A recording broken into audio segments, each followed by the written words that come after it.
Hello, everyone. My name is Micheline Manceau. I'm a research scientist with Environment and Climate Change Canada, and very pleased to be here today. And we certainly thank you for being here at 4 o'clock. We understand this is getting late. It's been a long day and a day rich of information, and we hope to make this panel fun, interactive, so we will keep kind of the presentations short and make sure that there's time at the end for questions and conversations and so on. So what we're going to do in part today is reflect. We don't have the chance, even us as a group, to come together and reflect on what we have achieved over the last 20 days in working on this research program. So this is a bit of a reflection on how this worked, with some insights onto the keys to success. We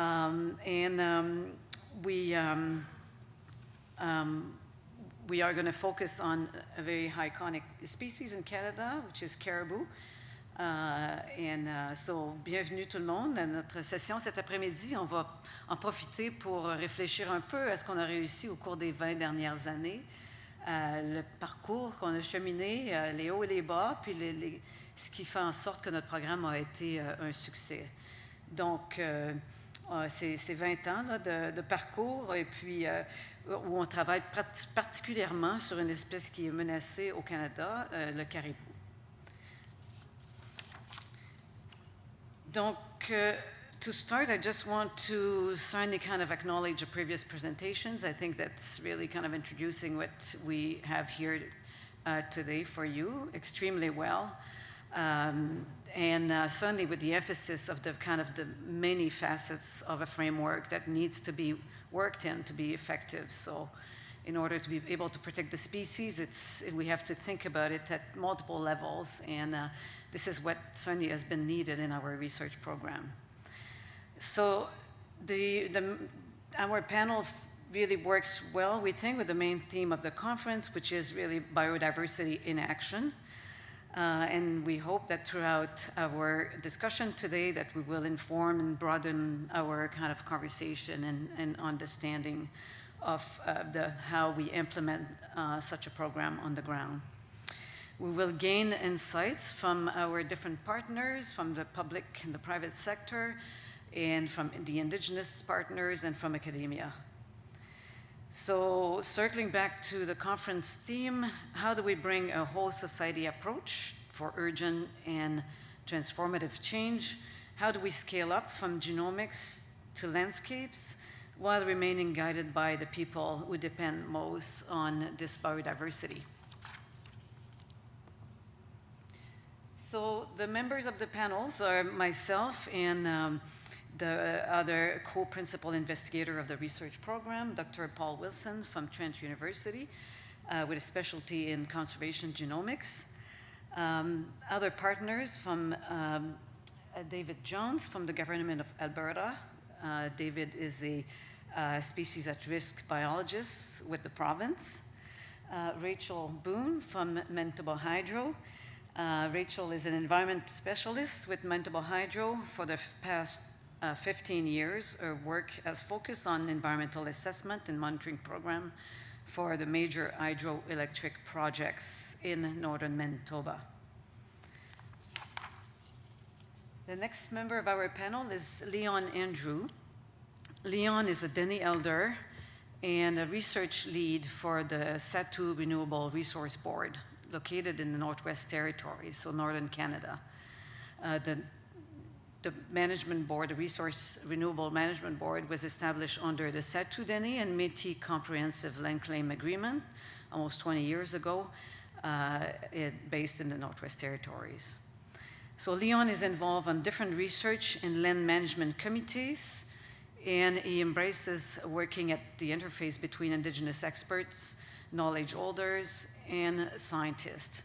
Leon is not with us today, but we have actually recorded him before coming. So last week he volunteered his time and he was very pleased to be recorded. So we have a video of him to show you.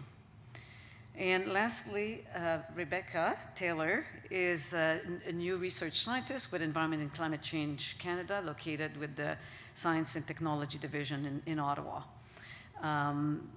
Rebecca is at the forefront of new and emerging technologies, so she will tell you all about really the new possibilities. Okay, just to start, I just want to provide you a little bit of context and a brief history of the research program. So, why caribou? Often when we talk about biodiversity, we often think about the diversity in species across landscape or diversity of landscapes. But in our case, we're talking about diversity within the species.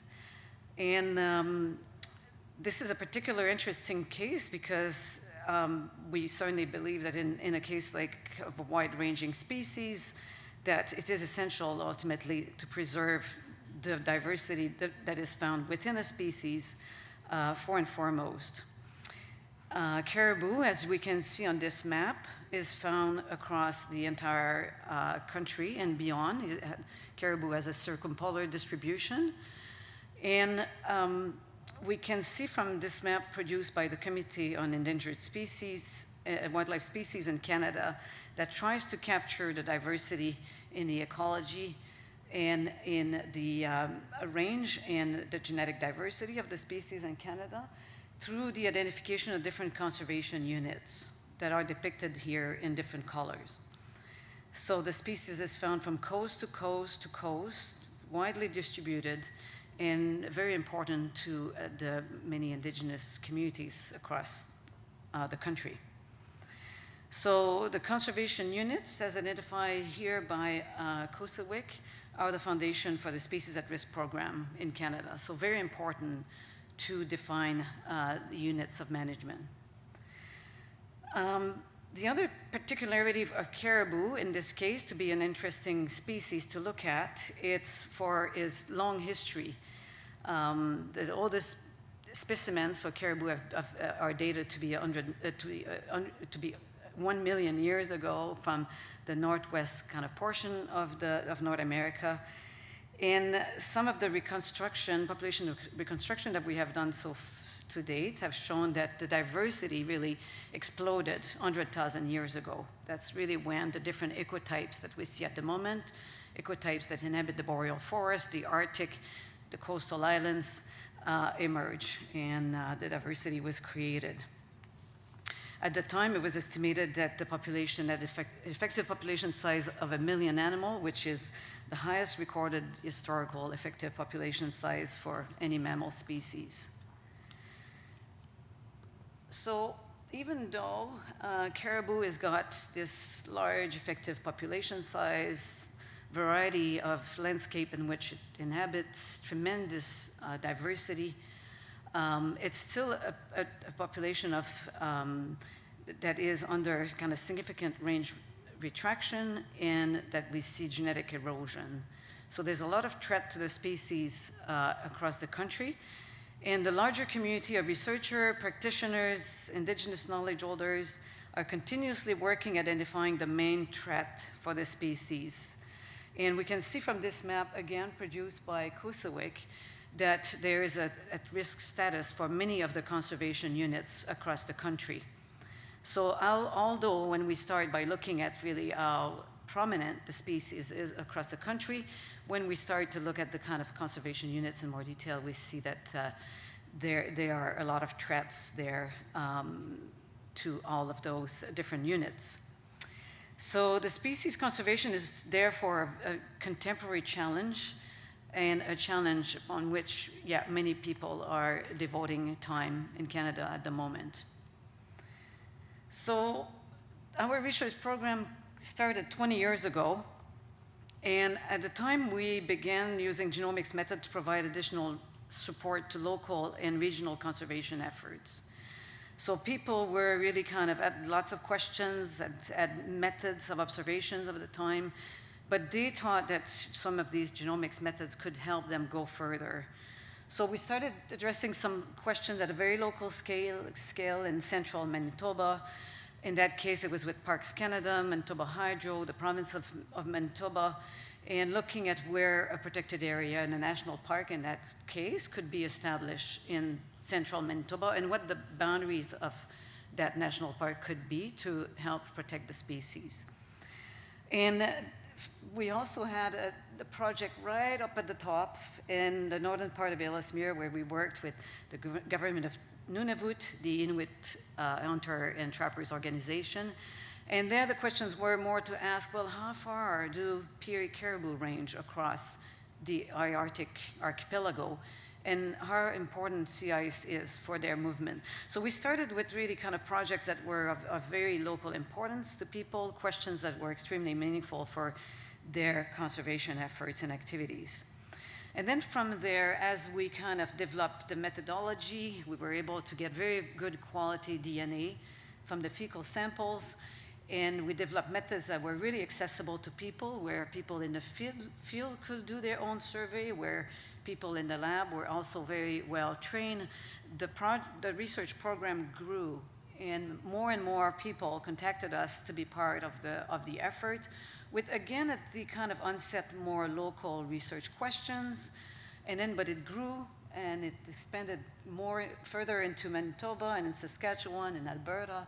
And finally, by 2015, we actually were covering most of Canada.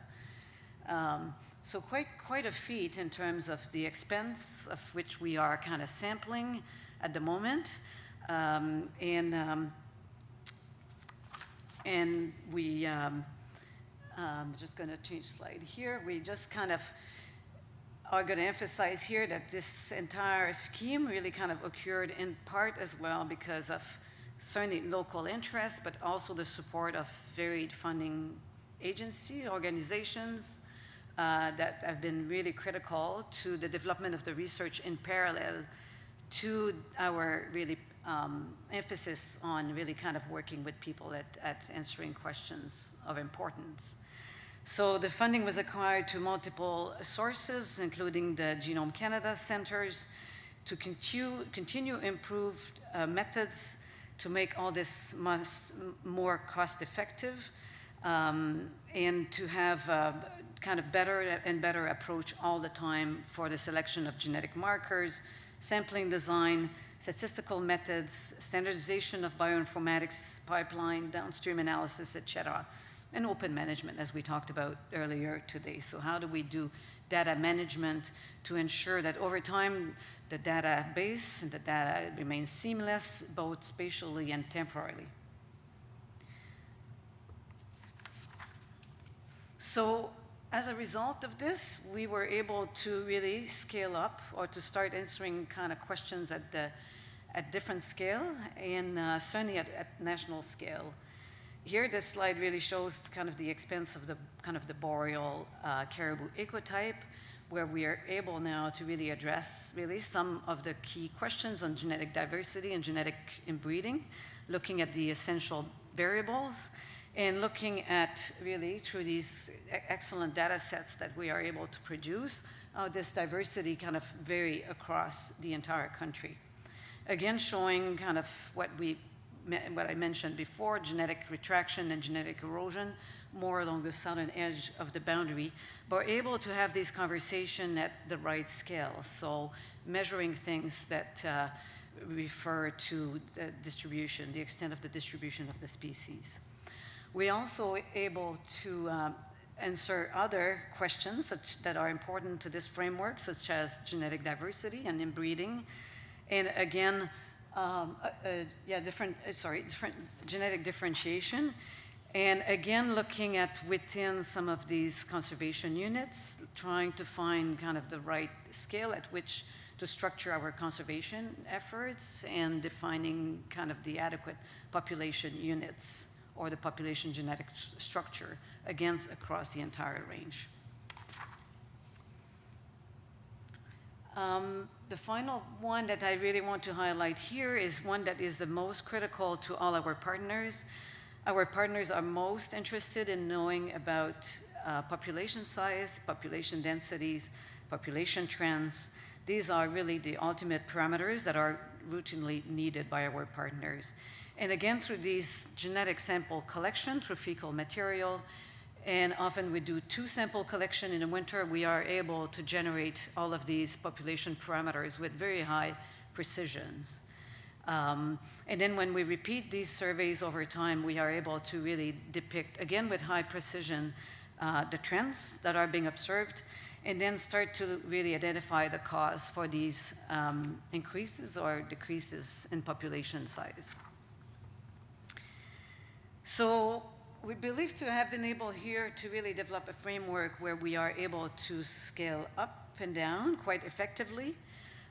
It does take some energy to ensure that the data remains seamless over time as new technology evolves, change, as people in the field also adapt different ways of operating. But we think that the nuts and bolts that allow us to have a framework that can be scaled up and down is really at the center of the success of this program. And as we have seen in other sessions, we are kind of very keen on continuing thinking about how do we bring genetic data onto these measures of diversity. What are some of the kind of, how do we produce gold standard data?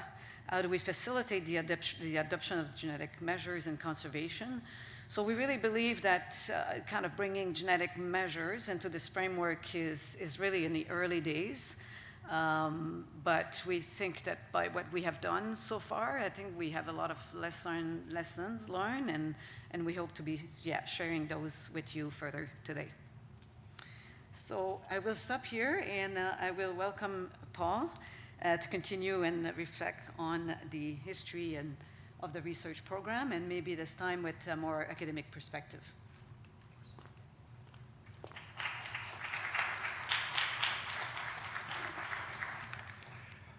So as Micheline said, I'm going to bring the academic perspective in terms of what we've been doing over the last 20 years, and that's really been dovetailing research with monitoring. And ultimately, and as Micheline said, we started off very local, and we started off in a research framework. So it was actually Micheline contacting me in my facility and saying, you know, can we get the DNA out of the fecal material? I was apprehensive at first, but the success that we got in terms of the quality and quantity of DNA was highly significant. And basically, we've moved from the sort of localized questions, which started off in terms of sort of R&D to get it moving, and then we shifted more into monitoring. And as we were shifting into monitoring, we were able to leverage funds both from the sort of academic sector as well as from the government sector. And so there was an ebb and flow in terms of funding that supported ultimately the sort of monitoring and then sort of a shift to the research, and certainly both of those were dovetailed together. Ultimately, the leveraging came from a lot of very progressive programs in terms of the federal government being able to leverage the funds or match those up in terms of NSERC Alliance or strategics, as well as certainly Genome Canada funding. And the outcomes of that funding have very much been the Roman roads for the program. And one of the central components is a centralized database which handles the metadata for the material that we collect, but also the genetic information. And we've also built in software to be able to standardize the genomic profiling so that other facilities can certainly use the same protocols, and then even the downstream analyses. So ultimately, the collaborative network, because we work with a lot of different jurisdictions, ultimately feeds on each other in that we can learn a lot from those comparative analyses, because we're doing every province, we're doing the territories, and we can get information that really feeds back into making the best recommendations on things like sample design. So that sort of gives you, from an academic perspective, I don't think we would have been able to sort of get to this point 20 years later without having the integration with the federal government in this case, and certainly some of our provincial and territorial partners. So I also want to talk about one of the important synergies in terms of academia and the government relationship. And first and foremost, universities are a training ground. And we've been very fortunate to recruit at all levels personnel ranging from biotechnology college interns all the way up to postdoctoral fellows. And they get to take part in this significant national scale project. And because we're working with so many diverse partners from government, provincial, territorial, private sector, Indigenous communities, the students very much get placed within that framework. And so they get to learn things about the science policy interface. They're dealing with, again, how to communicate effectively to stakeholders, how to communicate effectively, communicating science ultimately. And then for them, their overall networking. And we've seen great success in terms of this networking and this training, in that a number of our alumni from the program have moved on into key biological positions within provincial and federal government agencies. And so we certainly have had a number of trainees over the year that have had very successful careers after they left our program. So we think we have a very good, solid framework in which to train students beyond just the laboratory or beyond just the research question. The applied component is highly significant in that context. So in terms of the government and the academic relationship, we have learned some lessons over the years. And one of them is that universities, our mandate is training, and ultimately this is based on soft money. And again, we've been very good at leveraging some of these funds. But we're not an environmental consulting company. We do provide a service when we're doing the monitoring. However, that's highly subsidized in a research context. And we're not charging consulting rates. It's certainly at a cost recovery basis, or again supplemented by research. But that research and the monitoring again feed back on each other. And a significant lesson that we've learned as we've ramped up, and you saw the sort of increase in the density of samples over time, that we used to sort of do the research and to improve the monitoring, and we're often doing that hand in hand. We've sort of hit a critical capacity where we now have to think about separating sort of a designated monitoring team and then more of a research team. And the research team, the scientists on the team are always going to try to find grants to answer interesting questions about caribou in a conservation context. From the monitoring side of things, this will be more of a cost recovery program, even though we'll be addressing biological questions. It is at a point where it needs to be separate. And as developments are made, in terms of the sort of standardized protocols we use, we can envision either other facilities using the same protocols that we've optimized. But what's critical to all of this is a centralized database, something that's going to be sort of an open access repository that, using the standard protocols, all the data can be compared. So this allows, again, the sort of national scale comparisons that Michelin had shown in terms of allelic diversity or genetic diversity and connectivity. And ultimately, this sort of centralized database is a core hub. How do we make that sustainable is part of the challenge. I think in terms of some of our thinking in sort of moving forward into critical next steps is that we would be adopting the sort of whole society. Maybe this is a microcosm of whole society where all the different sectors that are engaged in our monitoring and research program may subscribe to some infrastructure that's going to maintain personnel to be able to maintain the database, to be able to coordinate on the protocols. And so this is really a sort of social enterprise model where if you accept that you're going to tap into the expertise, but you're also going to tap into the existing database that we have, ultimately you have to have your data be open access. And that's a fairly important component when you're dealing with a range of stakeholders. So we sort of envision this as our next step in moving into sort of sustainability that'll ultimately provide monitoring strategies, but also feedback into the research. So with the Roman roads that we've sort of established for the caribou, I think it's a very good model system by which other species may be plugged into. And again, a lot of the infrastructure is there that can be transferred to other wildlife species in Canada. Thank you.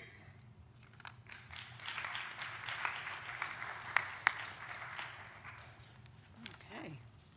Thank you, Paul. Rachel, you're next. I'm just going to put your slide off. Oh, sorry, I'm going to go with this. What are the main incentives for a private company to be part of a long-term national research program?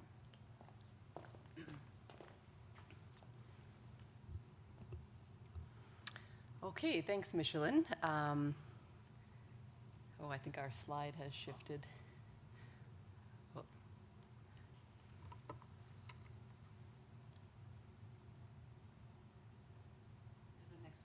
Oh, the next one. Oh, there we go. Okay. Okay, hi everyone. My name is Rachel Boone, and I'm honored to be a part of this panel discussion today. I'd like to share a little history on how I got involved with this long-term research program through my work at Manitoba Hydro. Most of my 15 years as an environmental specialist with Manitoba Hydro has focused on the environmental assessment and ongoing monitoring for the Kiosk Generation Project. It's a 675 megawatt hydroelectric generating station in northern Manitoba on the Nelson River. And for those not familiar with the location, Manitoba is one of the central provinces of Canada, and it was sort of in the center part of the map that Michelin had up earlier. Kiosk is a very unique project as it's a partnership between 4 First Nation communities: Tatasqueyak Cree Nation, War Lake First Nation, Fox Lake Cree Nation, and York Factory First Nation, and Manitoba Hydro. And that partnership planned, assessed, licensed, and developed the generating station. Overall, there were about 10 years of environmental assessment work. We had almost 8 years of construction, and the station is now fully operational as of early 2022. During the assessment studies in the early 2000s, caribou was one of the most prominent biological topics studied, and it was of substantial interest to the partner First Nations, the regulators, and the public. Northern Manitoba is a very unique area for caribou conservation and management, as there are 3 different ecotypes present in the project area. There are 2 migratory types of caribou, barren ground and eastern migratory. And then there's also boreal woodland caribou that are mostly in central Canada, but they do kind of just come up into the southern edge of our project study area. And they're more a sedentary species. They tend to calve solitarily, so their behavior is a little different than the migratory ecotypes.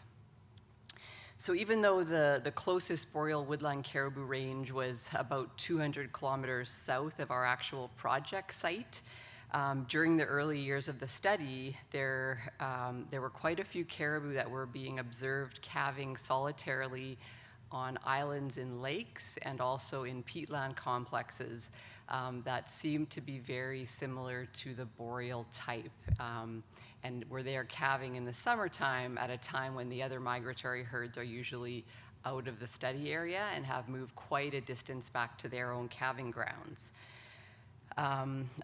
Each of our partner First Nations also did an independent environmental assessment as part of the EIS, and they also acknowledged a local group of woodland caribou in the study area that was distinct from some of the migratory herds. So basically, this led to an increased sampling effort, and we looked at exploring other techniques to improve our understanding of the caribou in the area. We referred to this local group of caribou as summer resident caribou because there was some uncertainty as to their herd designation. And at that time, a relatively new and non-invasive technique was just emerging, which was DNA analysis using fecal pellets, as Michelin spoke a little bit about. And so we basically employed that technique and had summer samples collected from 2004 to 2006 that were sent to Trent University.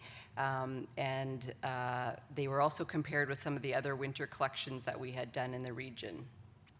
So the results of this analysis, as well as the results of our trail camera studies and ground tracking studies, led to an estimate of about 20 to 50 animals that were staying local in the study area and could potentially have greater project impacts than the migratory herds that were only coming down into the study area at certain times of the year.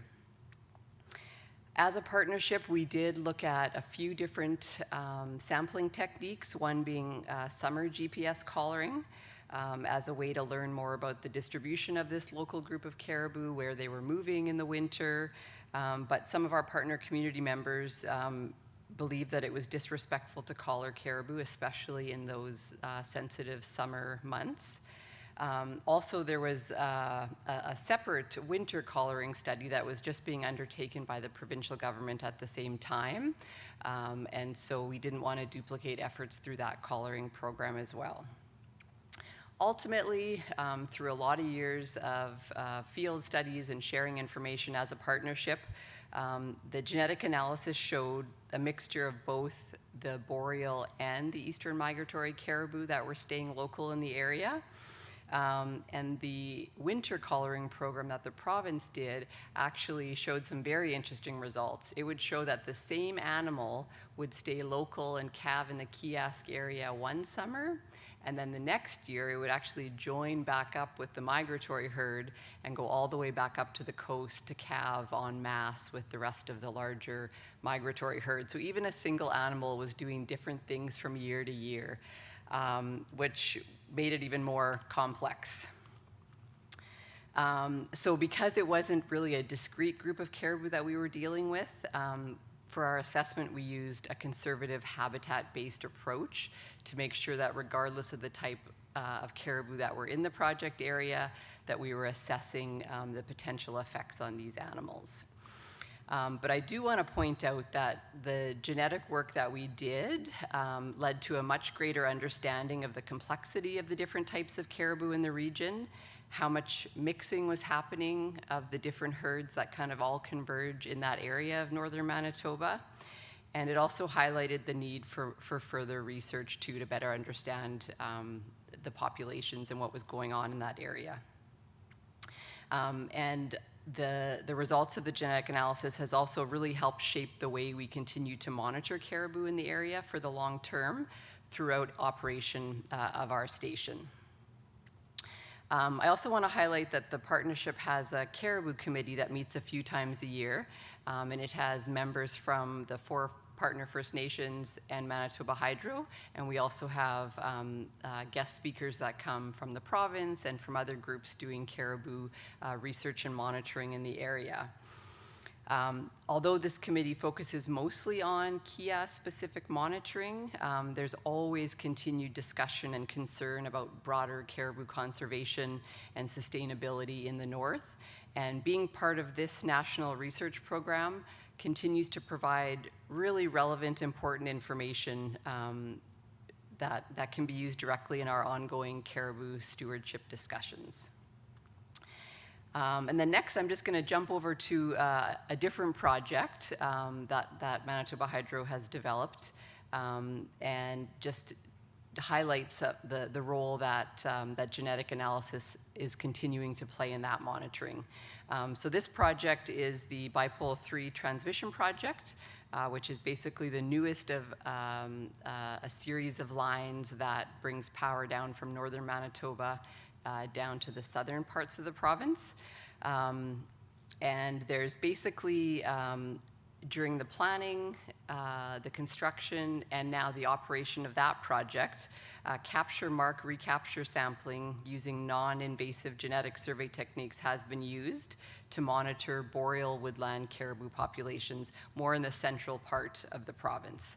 And so under that project, every 3 years, fecal pellets are collected using helicopters in the winter, and genetic analysis is carried out by Trent University, the University of Manitoba, and Environment and Climate Change Canada. All boreal caribou populations being monitored under this program have continued to occur at natural levels of abundance through to the current stage of operation of the project, and we're actually starting to see some potential small signs of increase in some of the populations as well. So this approach has been a really effective and reliable method to monitor boreal caribou populations for that transmission project, and that work will continue till at least 2026. In closing, I'd just like to say thanks for the opportunity to share an industry partner perspective on being part of this broader ecogenomics team, and just have a chance to highlight how this genetic work has been incorporated into our approach on project assessment and monitoring for caribou. Thank you.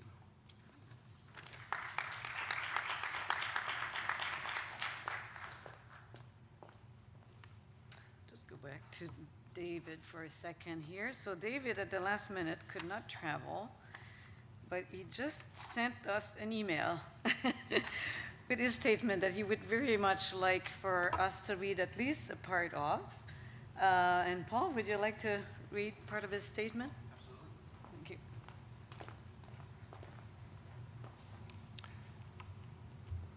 Thank you for the opportunity to contribute to this panel discussion and provide a perspective on the value of national collaborations to advance species at risk conservation and recovery, and to do so from the lens of the management agency. Alberta delivers a critical program to monitor provincial woodland caribou distribution, movement, changes in population size, population composition, calf survival, and adult mortality. In addition, we are also monitoring habitat availability and quality.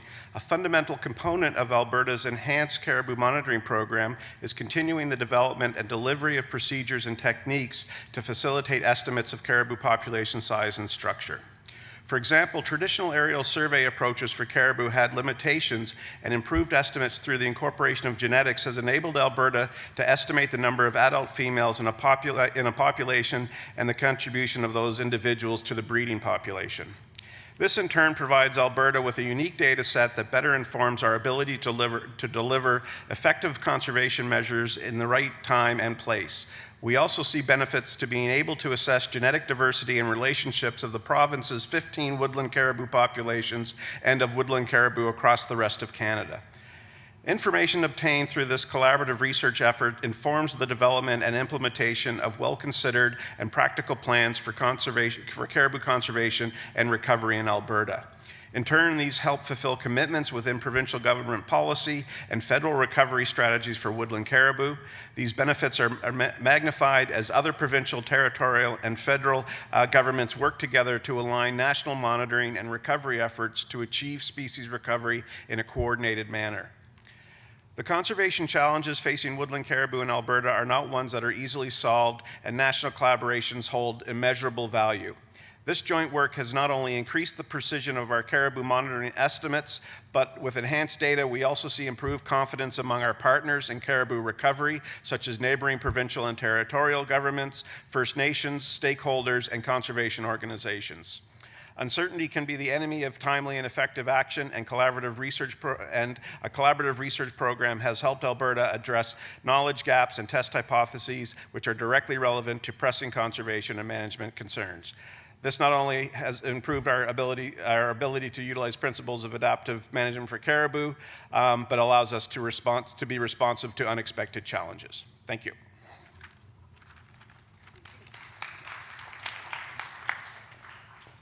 Okay, we have two more persons to hear from today before we can entertain questions. The next one on our panel is Leon Andrew.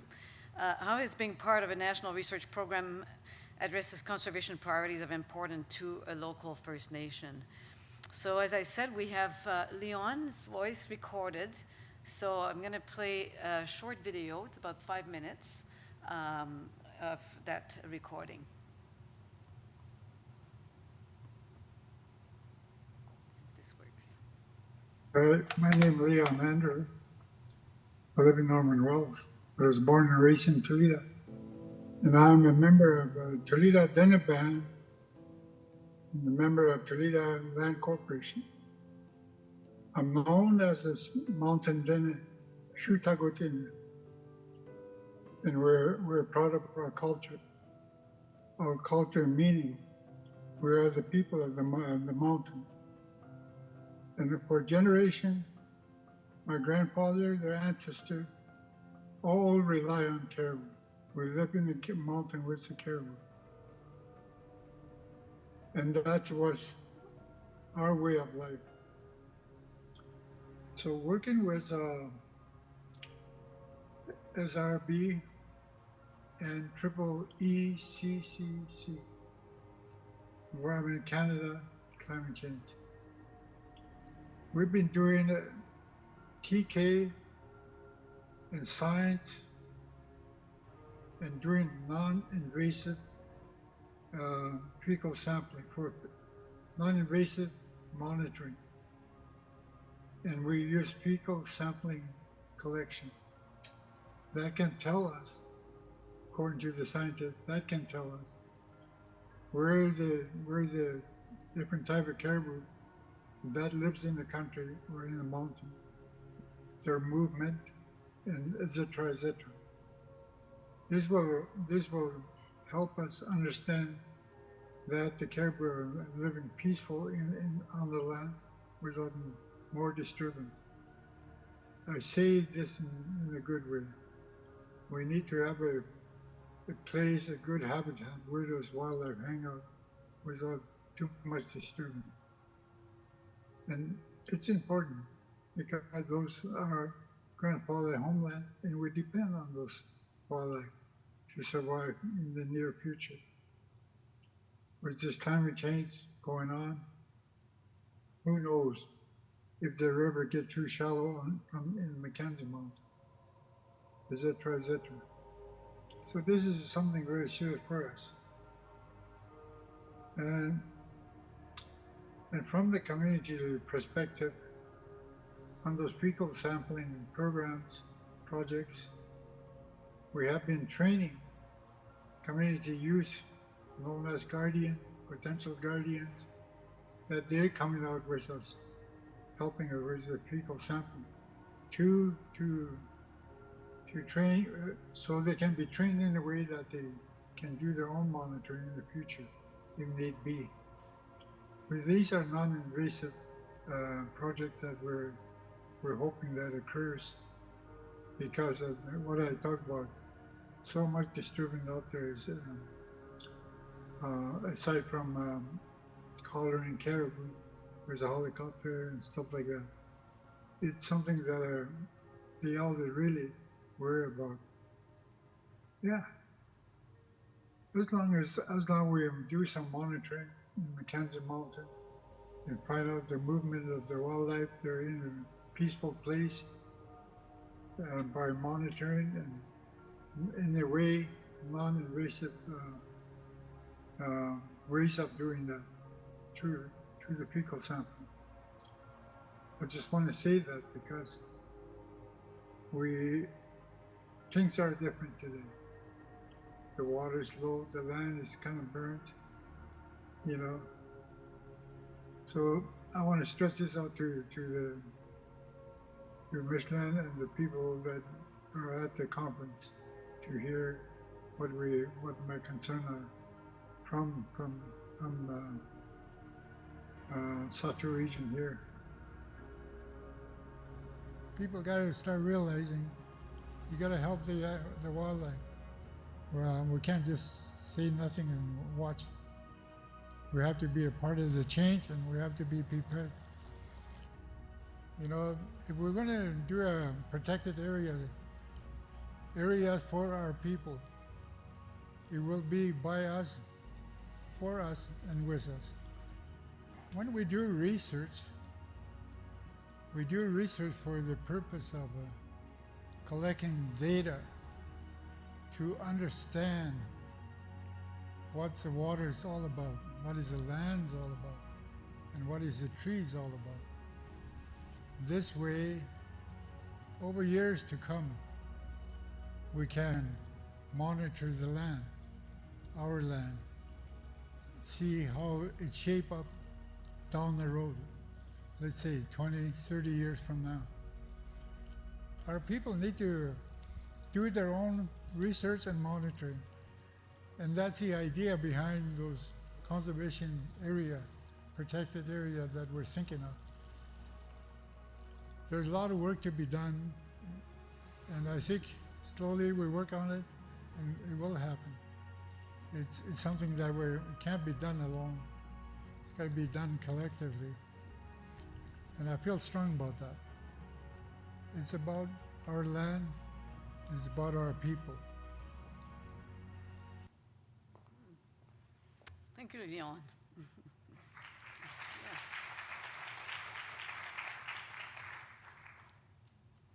I've had the chance to be there on these hunts. I've had the chance to make dry meat and learn from Leon directly. And so a lot of my learning actually come from people that live in these beautiful places and depend on caribou.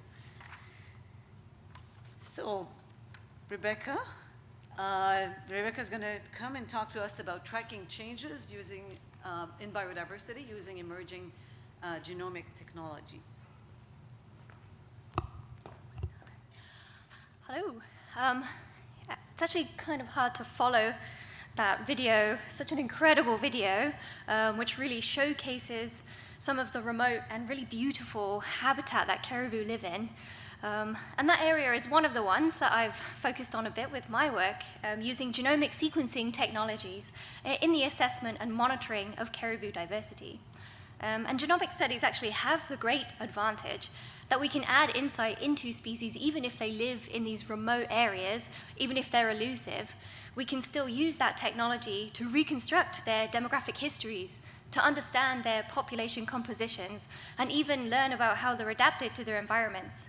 And the information we can gain from these studies can really help us with policy decisions, and is especially relevant now with the need to track changes in biodiversity, such as under the Global Biodiversity Framework. And these analyses that I've been doing using the kind of state-of-the-art sequencing technologies are not a separate entity, but are complements to the longer-term monitoring kind of outcomes. And I joined the team about 5 years ago as a postdoc at the time at Trent University. And what Paul says is really true. It has been an excellent opportunity for me and a massive learning experience. I came on as a genomicist, a conservation genomicist, and I really have learned a whole lot of things beyond that as part of this program. But during the time I've been working, I've been applying emerging genomics technologies to caribou to answer a variety of important questions. One of the primary goals really has been to characterize the intraspecific diversity of caribou. And as you saw from Michelin's slides at the beginning, caribou have an enormously large range cross-continentally across North America. And there's a lot of diversity within that. And this is exemplified by my work where we find that they are reconstructed into multiple different evolutionarily distinct lineages, at least 9 of them. And this information is crucial, especially if you want to go ahead with monitoring. We need this background information, this baseline information, to help us at least learn at what scale we should be monitoring and measuring these metrics.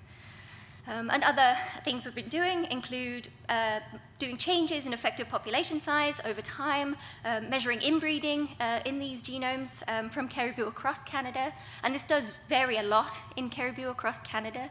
And using this together with other analyses to really gain an understanding of how vulnerable caribou will be under declines.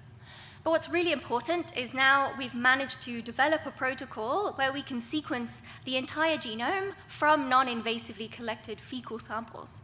And going forward, this means that without touching a single animal, we will now be able to use that incredible sample collection that they have gathered over the last 20 years, those maps that you saw earlier, to really comprehensively survey caribou genomes and get such a depth of information. So it's a really exciting leap forward. It's also very timely because we have that added focus and recognition on the need to monitor genetic and genomic composition. This now added focus on the fact that that intraspecific variation is crucial for the adaptive potential of the species.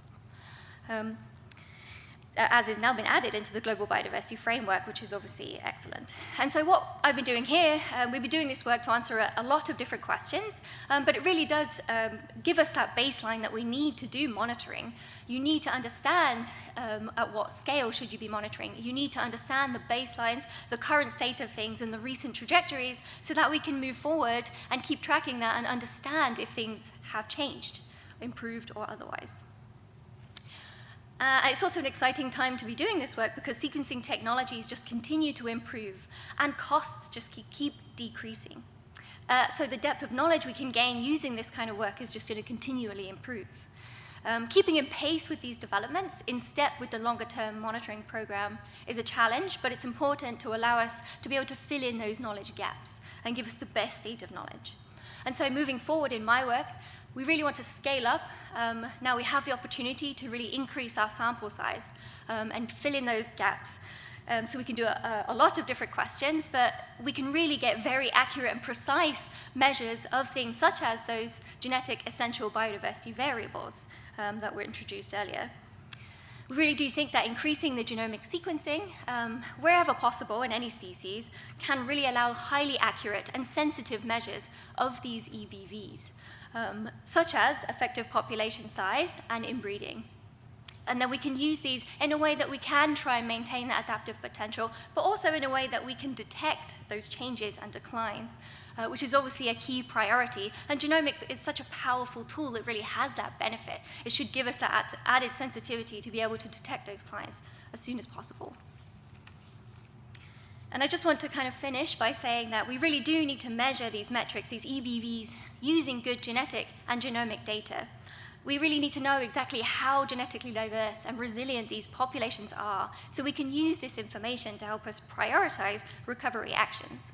Genetic and genomic data can really tell you what you can't see on the ground just by looking at the animals, such as about their genetic diversity, which is really influenced by previous kind of population trajectories in the past. So we need the knowledge that we've gained through these genomic studies to help us address this biodiversity crisis.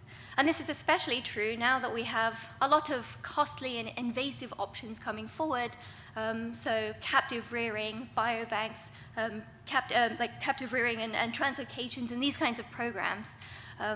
They're going to rely on appropriate design. They're only going to be successful if we use the knowledge we gain from these kinds of studies. We need to know about the evolutionary history and the genetic composition of those animals that we're doing these kinds of interventions with. So I really do think that if we bring in the results that we gain from especially our in-depth genomic sequencing, we really will have the best chance to be able to maintain genome-wide diversity of the species, and it has an incredibly diverse, intraspecific diversity, which we really need to maintain so that we can maintain that adaptive potential and the long-term resilience of the species. Thanks.